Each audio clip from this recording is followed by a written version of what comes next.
Narito ang ilan sa mga benepisyo sa pagliligo ng dagat.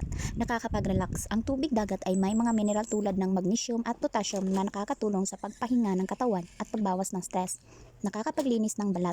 Ang tubig dagat ay may mga katangian ng antibacterial at antifungal na nakakatulong sa paglinis ng balat at pagbawas ng mga impeksyon. Nakakapagbuti din ito ng sirkulasyon. Ang pagligo sa dagat ay nakakatulong sa pagpapabuti ng sirkulasyon ng dugo at pagtataas ng oxygen sa katawan. Nakakapagbawas ng sakit.